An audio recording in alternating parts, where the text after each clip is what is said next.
Que a paz do Senhor esteja sobre sua vida. Hoje seguimos com nosso estudo do livro de Isaías, chegando ao capítulo 64.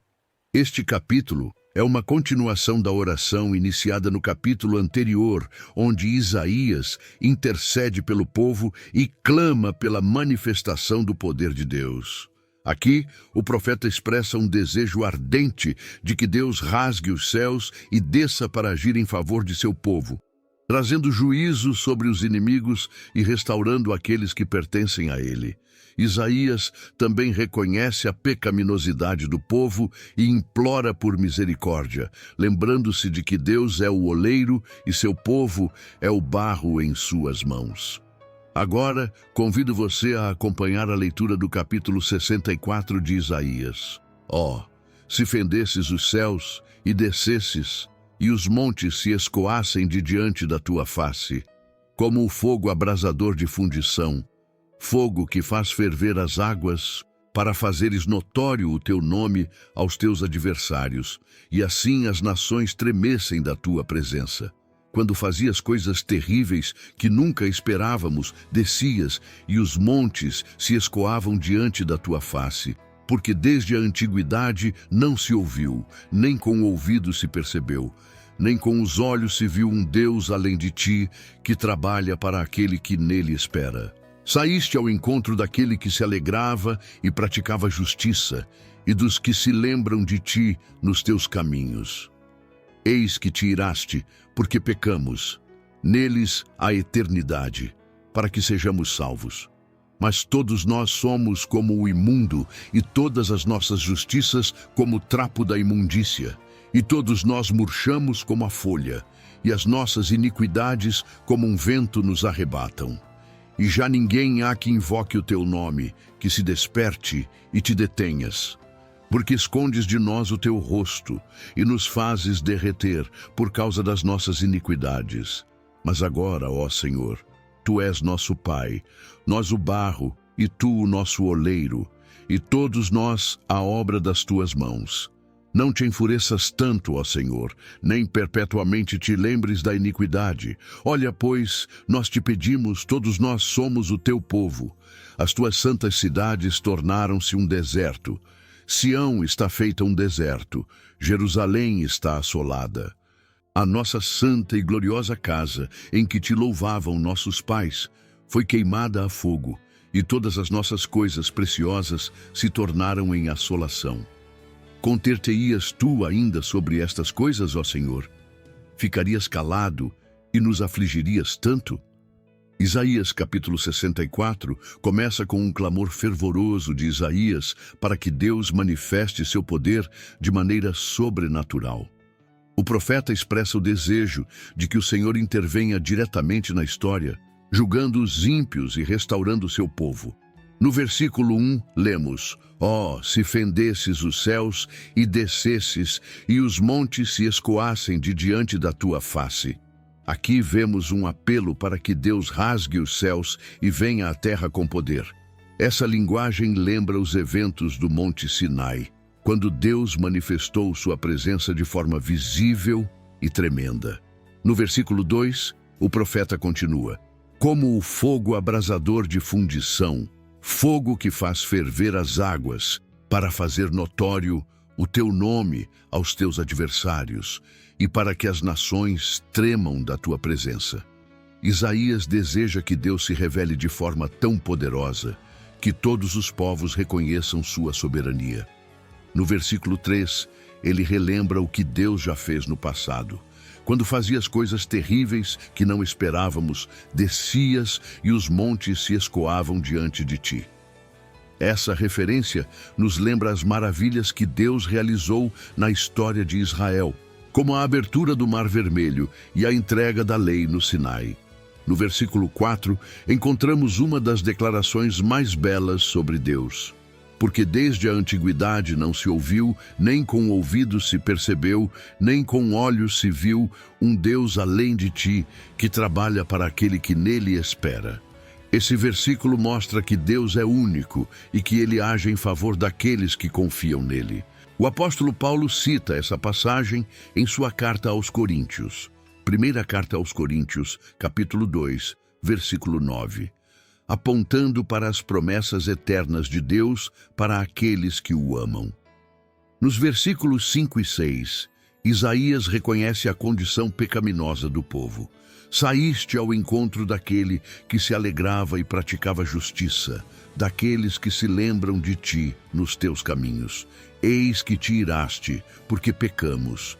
Neles há eternidade, e seremos salvos. Mas todos nós somos como o imundo, e todas as nossas justiças como trapo de imundícia. E todos nós murchamos como a folha, e as nossas iniquidades nos arrebatam como um vento. O profeta admite que o povo de Israel está em pecado e que sem a misericórdia de Deus não há esperança de salvação. A famosa expressão, nossas justiças são como trapos de imundícia, mostra que, por mais que tentemos agir corretamente, nossas obras não são suficientes para nos justificar diante de Deus. Nos versículos 7 e 8, Isaías continua seu clamor. E já ninguém há que invoque o teu nome, que se desperte para te apegar a ti. Porque escondeste de nós o teu rosto e nos consumiste por causa das nossas iniquidades. Mas agora, ó Senhor, tu és nosso Pai. Nós somos o barro e tu o nosso oleiro, e todos nós obra das tuas mãos. Aqui, o profeta reconhece a soberania de Deus como criador e moldador do seu povo. Ele pede que o Senhor não abandone a obra de suas mãos, mas continue trabalhando na restauração de Israel. Essa primeira parte do capítulo nos ensina que devemos clamar pela presença de Deus em nossas vidas. Isaías entende que somente o Senhor pode trazer transformação e salvação. Ele reconhece a pecaminosidade do povo e, ao mesmo tempo, se lembra da fidelidade de Deus em agir em favor daqueles que o esperam. Isaías, capítulo 64, conclui com um clamor ainda mais intenso por misericórdia e restauração. Depois de reconhecer a grandeza de Deus e a pecaminosidade do povo, Isaías implora para que o Senhor não permaneça irado para sempre, mas se lembre da aliança e traga restauração. No versículo 9 lemos: Não te enfureças tanto, ó Senhor, nem perpetuamente te lembres da nossa iniquidade. Olha, nós te pedimos, todos nós somos o teu povo. Isaías clama para que Deus não prolongue sua ira contra Israel. Ele apela para a aliança, lembrando que, apesar de tudo, eles ainda são o povo escolhido do Senhor. No versículo 10, vemos a dor do profeta ao olhar para a destruição de Sião. As tuas santas cidades estão feitas um deserto. Sião está feita um deserto. Jerusalém está assolada. O profeta lamenta a condição de Jerusalém, que se tornou um lugar desolado por causa do juízo de Deus. No versículo 11, ele continua: A nossa santa e gloriosa casa, em que te louvaram nossos pais, foi queimada a fogo, e todas as nossas coisas mais aprazíveis se tornaram em assolação. Aqui, Isaías se refere ao templo, o lugar da adoração a Deus que havia sido destruído. Isso era um golpe terrível para Israel, pois representava a perda da comunhão com Deus. No último versículo do capítulo, Isaías faz uma pergunta cheia de desespero e esperança ao mesmo tempo. Conter-te-ias tu ainda, ó Senhor? Ficarias calado e nos afligirias tanto? Ele implora para que Deus não permaneça em silêncio, mas intervenha e restaure seu povo. Essa última parte do capítulo nos ensina que, mesmo diante da destruição e do juízo, podemos clamar pela misericórdia de Deus. Isaías reconhece que Israel está sofrendo as consequências de seus pecados, mas apela para o amor e a fidelidade do Senhor. Agora, convido você a uma breve oração, pedindo a Deus que tenha misericórdia de nós, nos molde como o oleiro molda o barro e nos restaure segundo sua vontade. Senhor, reconhecemos que Tu és nosso Pai e nosso Criador.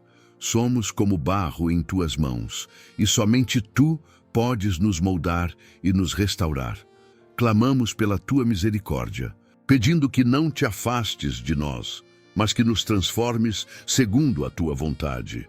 Mesmo quando falhamos, confiamos que tu és fiel e justo para nos perdoar e nos guiar de volta ao teu caminho.